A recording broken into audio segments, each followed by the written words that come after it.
Marley Bird YouTube channel, brought to you by Red Heart Yarns. In this video, I'm going to show you how to make one of my favorite easy designs, the Shivering Chic Shawl. This shawl is made up of 6 beautiful colors using Red Heart's Chic Sheep by Marley Bird Yarn. You can see that the combination of colors here really makes this shawl pop. You can choose any of the 24 different colors available in Chic Sheep by Marley Bird Yarn and you will not be disappointed. This particular shawl is very easy in its construction. We'll start here at the center and then continue out, and as we increase in the center and on the outside, we get a really great diagonal shape. And we can finish it off with some really great tassels. This is a free pattern available over on redheart.com. You can find a link to the pattern and a full list of the materials in the video description box right below this video. While you're down there, smash that like button and let other people know you enjoyed this video.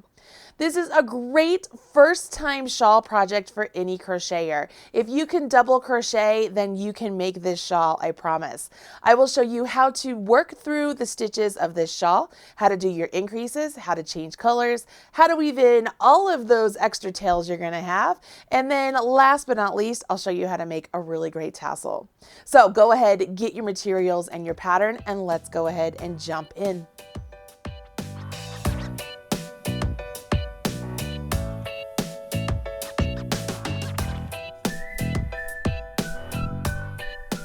I seriously love this shawl pattern. It's such an easy stitch because it's half of a granny square. So if you've made granny squares before, this is going to be a little bit familiar to you, but we're just going to make it to where we're working like on the diagonal of the granny square. So let me show you where we're going to start. For this shawl, you actually start at the center back. So we will begin with these chain stitches and work them into an adjustable ring. Then we will work a series of double crochet clusters, and then as we continue out, we'll have more and more clusters going on. You will change colors every row, and you do not carry your color up. So it is important that you learn how to change colors appropriately and how to weave in all of your ends so that way it looks nice and clean when you're finished. We will begin with the adjustable ring. When I make an adjustable ring, I like to think of it as a partial slip knot. So I go through the motions like I'm making a slip knot. Only this time, as I pull the second string through, I'm not going to let this hole collapse that I've created with my fingers. Where the yarn crossed over, I'm actually going to pinch it and just make sure it stays open. Once I do that, I have that little hole open there, okay, and it's pinched. I can go ahead and begin working my stitches. So I will chain 4. So 1, 2, 3, 4. This counts as a double crochet and a chain 1. To make sure that I keep my edges straight, I'm going to use a stitch marker to mark the double crochet. All you need to do is take your stitch marker and not in the chain behind your hook, but the one behind that, because that's the 3rd chain, I'm going to place my stitch marker in that, okay? Because that would be the top of my double crochet. And you'll notice at this point in the pattern, there are instructions written within parentheses. That indicates everything that's within those parentheses you will be doing into one stitch or one space. For this example, it'll be into this big loop, this space that we have kept open when we didn't close our slip knot. So we want to do 3 double crochets to begin. So I yarned over my hook and I complete 1 double crochet, 2 double crochet, and 3 double crochet. Chain 1. And then I do 3 more double crochet, all into this same space, this big loop here that we're just holding open. What's really cool with the adjustable ring, when I pull this closed, it's going to cinch up really nice. Once you've done that second set of 3 double crochets, you chain 1, and you will do 1 more double crochet into that loop. Now, keeping my hook in place, I go ahead and grab the tail that I have been holding onto, right? And I give it a tug. And what this is doing is it's pulling that string there nice and tight. And there we go. So now this is the start of my shawl. Now that I've showed you how to do the adjustable ring, could I have just done a chain 5 and then worked all of my stitches into the very first chain I created? Absolutely. I just like the way it looks with the adjustable ring. So I will leave it up to you what you decide to do, but if you want to do the adjustable ring, now you know how to do it. Now I'm at the end of my row, so it's time for me to change colors. There are many different ways to change colors, and in this pattern, I wrote it so that way you finish off your work and you rejoin with a slip stitch and chain up. You can either do it that way or you can change colors in the last stitch of the row. I will leave it up to you, but because the pattern is written to finish off and then join with the slip stitch and continue on, that's how I'm going to show you how to do it in this video. So at the end of this row, I will go ahead and I'm going to fasten off. So I go ahead and chain 1. I will leave at least 4 to 6 inches of a tail, give that a tug just like so, and that is complete, okay? So I will grab the next color. Let's go ahead and grab green tea. I like using green tea. I will turn my work, so I'm going to turn my work, okay? And I will join with a slip stitch into this first double crochet right here. So I'm going to go into that double crochet, grab my new yarn, yarn over, pull up a loop, yarn over and draw through that loop. So I just joined with a slip stitch. Now I carry on and I chain 4, 3, 4, and just like before, I want to add my stitch marker to the third chain there. That's just going to help me out as far as knowing where the last stitch of my row is.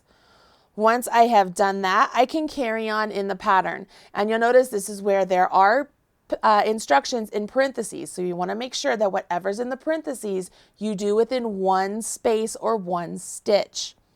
We begin by placing 3 double crochets into this chain 1 space.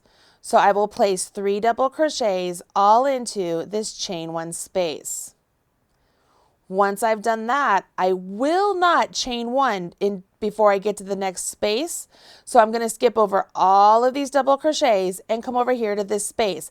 And this is the center point of my shawl. So at this point, I will always be working an increase. The increase is a set of 3 double crochets all into that space.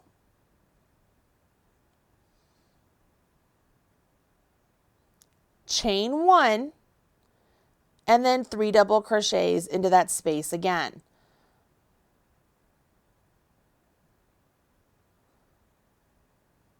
Can you see that? So that's the point of our shawl. Now I would continue on. I don't do a chain 1. I come all the way over here to this chain 1 space. So I skip all of those doubles, go into this chain 1 space. I work 3 double crochets,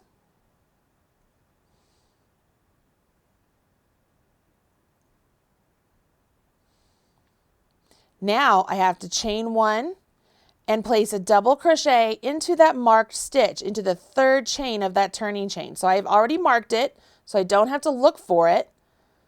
I can just go right into that stitch, yarn over, pull up a loop, complete my double crochet, and bada bing, I have my second row complete. Now at this point, I would go ahead, finish off my work, join a new color, and continue back. So let's go ahead and do that. I will cut my yarn, leaving 5 to 6 inches. I like to do a chain 1 and pull that up. All right, so we have that. Grab my next color and let's grab Polo. This is a good color. I like this color.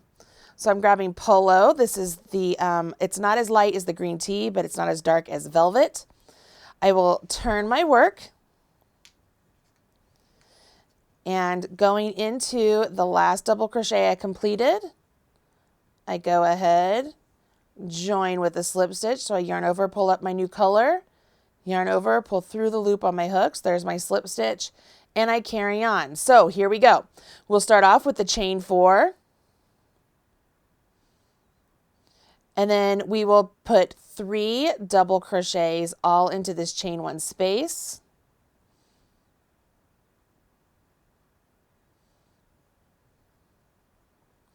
Now, we are going to skip all of these double crochets, and into the space between that set of 3 double crochets and that set of 3 double crochets, we will do another set of 3 double crochets.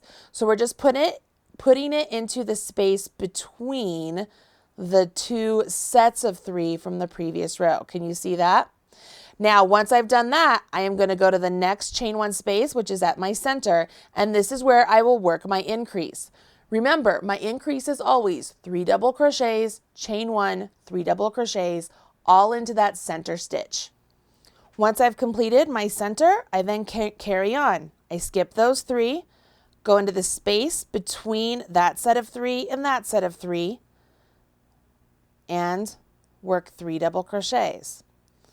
The space between all of these 3 double crochets, that's where we're going to be working into as you carry on with this pattern. Right here, since I put that one there, I'm coming over here. I'm going to go into this big space, place 3 double crochets.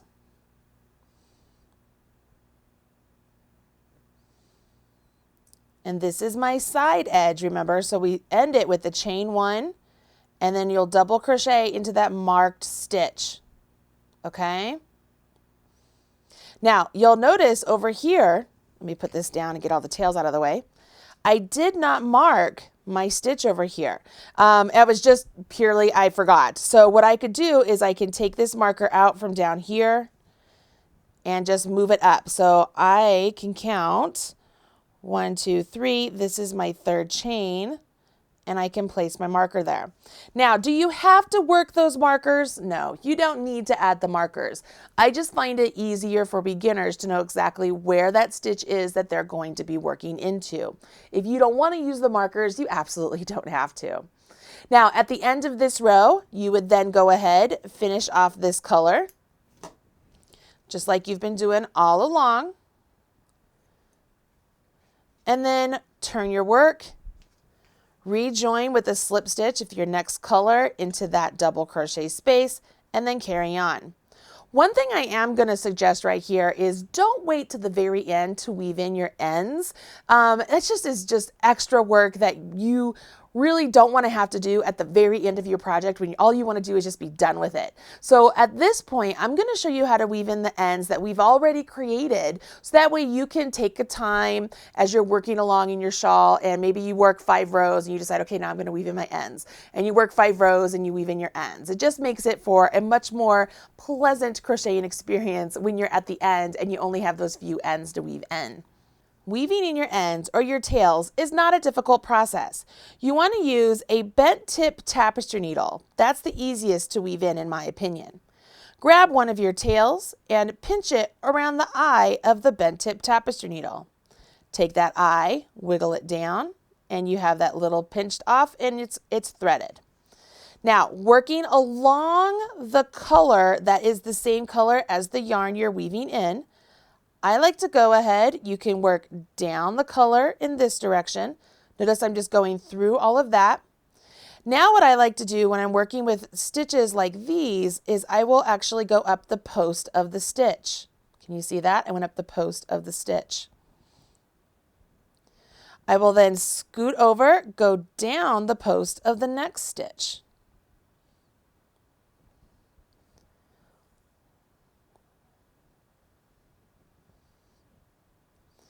Then I scoot over and I go up the post of the next one. It's sort of like a snake, okay? I'm really ensuring that this is not going to come undone. I then will go ahead and working down the very edge of my work. So for this side here, these are chain stitches. I'm working down those actual chain stitches. I go down, and then I'm going to go back up those same chain stitches, and this time I'm splitting my yarn ever so slightly. And when I come back up, that's nice and secure. I can go ahead, knit my yarn, and be done. What I've done here is I've made sure that these stitches, see how they still can move independently? They aren't like super tight, but my yarn has gone this way. It went up, it went down, it went up, and then it went back down, and then it went back up. So it's got a long path to travel before it will actually fall out. See why it's so important that you actually weave in your ends and not just crochet over top of them? Let me show you how to weave in the end for the adjustable ring, because this is very important that you do it correctly so that it doesn't come undone. When weaving in the tail of an adjustable ring, it's very important you not only just circle around where the adjustable ring is because it starts to open. Can you see that? You want to make sure that you're also weaving in your ends within the post of the stitches you've created whenever possible. Go ahead and take your bent tip tapestry needle. Once you have your needle, pinch your yarn around the eye of the needle and wiggle it into place. Now, I will go ahead and go through the stitches that you did create within the adjustable ring and give it a good tug. Now, I want you to go ahead and working up the actual stitches through the post and through the same color as the yarn you're weaving in, you want to make sure that you are threading your tail vertically as well. So I went up that post. I'm going to go down this one. I will work up this one. By taking your yarn through this path, you are ensuring that your tail has a long way to work through before it can actually come undone. I like to make sure that the tail is brought back to the start once I've woven in through all of the posts that I feel it needs to be in, and give it a good snip. Now that is not coming undone. You can see there at the start it was starting to come undone. Now it is not at all. You know how to do the stitch pattern repeat. You know how to change colors. You know how to weave in your tails now. The last thing that really makes this shawl pop is the tassel embellishment, both at the edges and the center. Tassels are huge right now, and I know a lot of people out there might be like, oh, I don't know if I want to add a tassel. I'm telling you, it really makes the piece. So let me show you how to make a nice, big, beautiful tassel. For this tassel, I am using a nice piece of foam board that I have just cut. It's really just a rough cut. You could use cardboard or whatever works for you. I've cut a slit up here and a slit down here just to hold the yarn in place. Now I'm using Chic Sheep in the color Mimosa for this example, and I will go ahead and just pop that yarn through that slit just to hold it, okay? Now what I want to do is I will wrap my yarn around. Now I will wrap as many times as I wish. The more wraps mean the fuller tassel I will get. So I am just going to wrap. And this is a great way to use up any extra yarn you might have. You can use all of the colors. You can use one color like I did. I will totally leave it up to you, okay? So I'm just going to make a nice pretty yellow tassel, and I like really big full tassels, so I am going to make this nice and full. Now I know there's a lot of different ways to make tassels out there. There's even different tassel tools. This is just one of those inexpensive ways that I thought it would be great to be able to show you how to make a tassel using some cardboard that you might have at home. So this is not the only way to make tassels, but it is a really cheap and easy way that I like to do. All right, once you get it as many wraps as you feel is necessary, go ahead and use that other slit. Haha, see how that works? And then I'm just going to snip that. Now, for me, this is where some people will go ahead and just cut the yarn and have it laid out. I don't like to do that. I like to take my tapestry needle, and I'm going to go ahead, you know what, so that you can see, I'm going to use a different color. So I'm going to use a different color yarn. And this is going to be my yarn that's actually going to hang my tassel, okay? So I'm going to use this yarn and cut some off, thread that onto my tapestry needle, and I just use the tapestry needle because it's easier to get through all of those stitches. You see that? So I just tucked it in, pull it through, bada bing, bada boom, okay? So this is where I will go ahead and I will tie this in place. All right? You want to make sure you do a couple nice really tight ties, okay? One thing that I like to do is when I tie it, I will wrap it around a couple times around that circle there. See how I wrapped it twice? So I'm going to make sure that's nice and snug. This is where I wish I had another set of hands here. Give that one a nice and snug. So now that that's kind of pulled, I could go ahead, and I think I will. I'm just going to thread this through again. I'm going to move this one to this side. I like to do this. I do this on my pom-poms too. And then I'm going to thread this one to the opposite side. Just find it easier with the tapestry needle, like I said. All right, so now I can give it another tug. Really make sure it's nice and secure. I do this, like I said, I do this with my pom-poms also. I just find it really secures things in place. Again, I'm going to go through this twice. Make sure it's pulled snug. Just really, look at that. I mean, that just really pulled it in really great. It's at this point now that I will take this off of the cardboard. So I will undo the little bits that are in the slit and just scooch this off, okay? It might take a little bit of elbow grease, my mom used to call it, but you can do it, I promise. All right, so that's off. Now I have this really great bit of yarn. It's still in a circle, right? It's still in a circle, and I can decide if I want to cut that now or later. You can do whatever works for you. I'm going to go ahead and I'm going to cut this now. So this is the top. This is the part that's going to dangle. And I will go ahead, grab all my ends here, and give them a good snip. Use a nice sharp pair of scissors. Try and make it as even as possible. It'll make it so that it's less cleanup for you later, as far as like making it all tidied later on.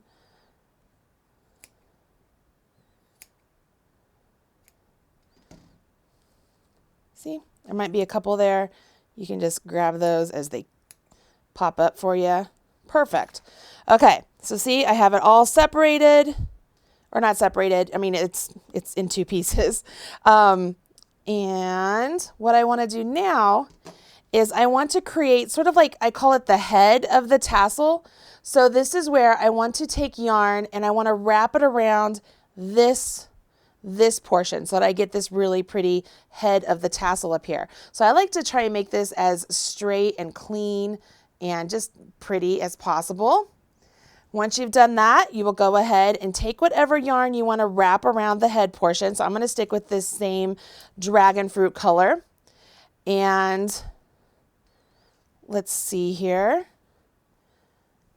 I will start off by tying it where I want it to be. I think I want it down a little bit more. You can put it down an inch, 2 inches, not very much. It's totally up to you. Once again, this is your tassel. You do you.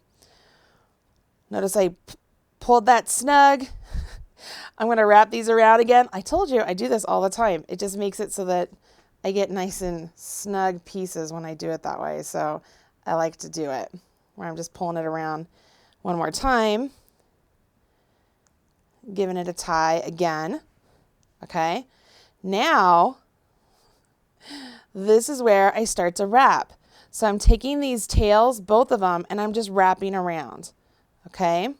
Wrapping around. Get to a point where I can't wrap any more. Okay. What I do, again, bring my trusty tapestry needle into play. Pinch those over the tapestry needle. Pull those out. Now, I'm just going to tuck this inside here, okay? So I'm just tucking it right inside. You'll see I'm going to pull it through. It's like through the center of the tassel. Those are nice and secure. If I wanted to tie those, I could do that, but I don't feel like I need to. I think they're nice and secure the way they are. I can either leave these longer, or I can snip them a little bit shorter just so that they're hidden just a little bit more. Now, if I give this just a little bit of a shake, I can go back. I can clean up anything if I feel like it needs to be cleaned up a little bit, evened out. Like obviously I have a longer one right there. And I'm just gonna snip it around. Just clean them up just ever so slightly. You don't have to. You can leave them nice and scraggly. You can do whatever you want. But there you go. Now you know how to make a really great tassel. Now here's the cool part. These tassels are great on your actual shawls. Okay, see how great those are? Or you can use them and add them to other things that you have around. They make really great luggage tags, by the way, you guys. Just put it on your handle. You're good to go. And there you have it. You know everything you need to know to make the Shivering Chic Shawl. This is a fantastic crochet project. It is on trend. It is fabulous with the color selection you have with Chic Sheep. And tassels, oh my gosh, tassels are huge. They are everywhere. You're gonna notice it now when you're at the store. If you make this wonderful shawl, please share with me. Use hashtag #MarleyBird when you're on social media, and I'll be sure to come by and smash your like button. Okay, that's it for today's video. Hopefully you'll come back here for more videos on knitting and crochet and crafts. I'm Marley Bird, proud national spokesperson for Red Heart Yarns. Bye.